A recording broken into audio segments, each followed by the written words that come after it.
দিন অসম নৰ্থ ইষ্টৰ পোনপটীয়া সম্প্ৰচাৰ মাজলৈ ষ্টুডিঅ'ত মই প্ৰাঞ্জল বহুদিনীয়া অপেক্ষা বাংলাদেশৰ গণ অভ্যুত্থান তাৰ পাছত অন্তৰ্বৰ্তীকালীন চৰকাৰৰ শপত গ্ৰহণ মহম্মদ ইউনুছ এইগৰাকী নোবেল বঁটা বিজয়ী ব্যক্তিয়ে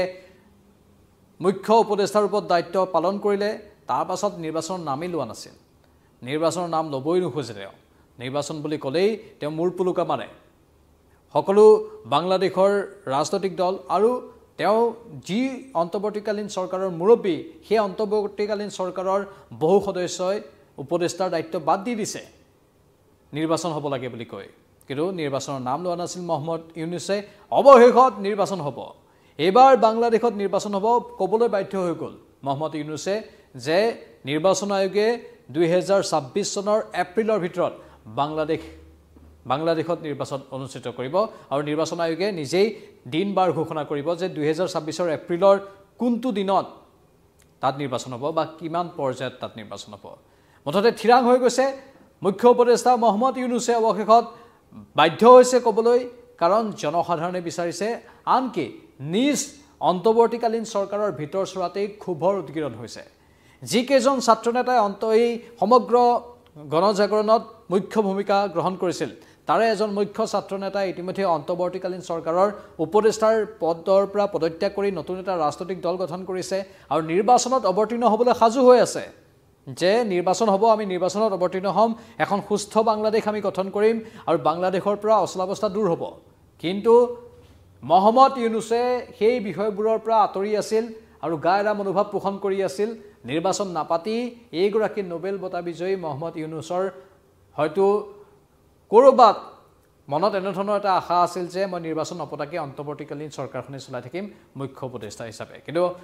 সংবিধানত সেইখিনি কথা নকয় সেইটো সকলোৱে জানে অন্তৰ্বৰ্তীকালীন চৰকাৰখনৰো এটা সীমা থাকে আৰু সেই সীমা চেৰাই গৈ তেওঁ একছত্ৰী হ'বলৈ বিচাৰিছিল মহম্মদ ইউনুছে কিন্তু সেইটো বাংলাদেশৰ জনগণে হ'ব নিদিলে তেওঁক উপৰ্যুপৰি প্ৰশ্ন সোধা হ'ল অৱশেষত প্ৰশ্নত থকা সৰকা হৈ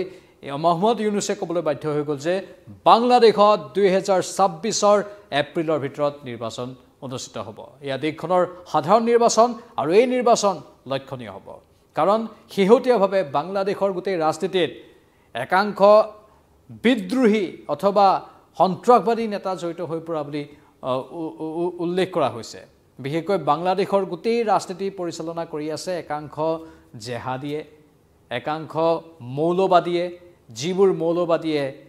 ভাৰতৰ বিৰুদ্ধে কুৎসা ৰচনা কৰি থাকে সেইবাবে মহম্মদ ইউনুছে ধাৰাবাহিকভাৱে ভাৰতৰ বিৰুদ্ধে মাত মাতি আহিছে চীনত গৈও ভাৰতৰ বিৰুদ্ধে মাত মাতিছেগৈ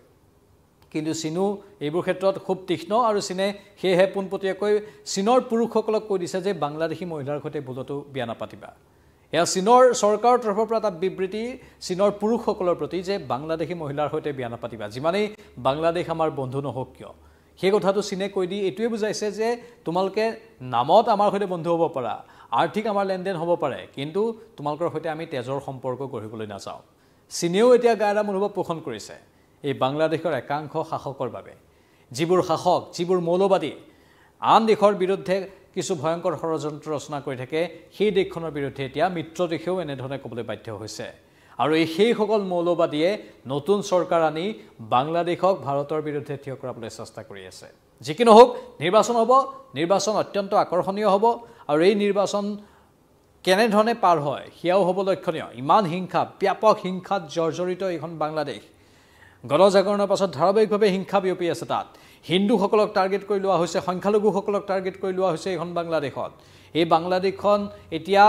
তেজৰ ৰক্ত পৰিবাহী এখন নলী টাইপ হৈ গৈছে বা তেনেধৰণৰ এক অৱস্থা হৈ গৈছে বাংলাদেশত তেজৰ নদী বৈ আছে আৰু সেইখন বাংলাদেশত এতিয়া নিৰ্বাচন অনুষ্ঠিত হ'ব সাধাৰণ নিৰ্বাচন সেই সাধাৰণ নিৰ্বাচন কেনে হয় আমিও চকু ৰাখিম সেই নিৰ্বাচনত কোন কোন দল অৱতীৰ্ণ হয় সেয়াও আমি লক্ষ্য ৰাখিম আৰু এই নিৰ্বাচনী বৈতৰণি কোনে পাৰ হ'বলৈ সক্ষম হয় সেয়াও আমি লক্ষ্য ৰাখিম এই ক্ষেত্ৰত আপোনালোকৰ মতামত কি কমেণ্ট বক্সত কমেণ্ট কৰি জনাব পৰৱৰ্তী সময়ত আকৌ আহিম চাই থাকক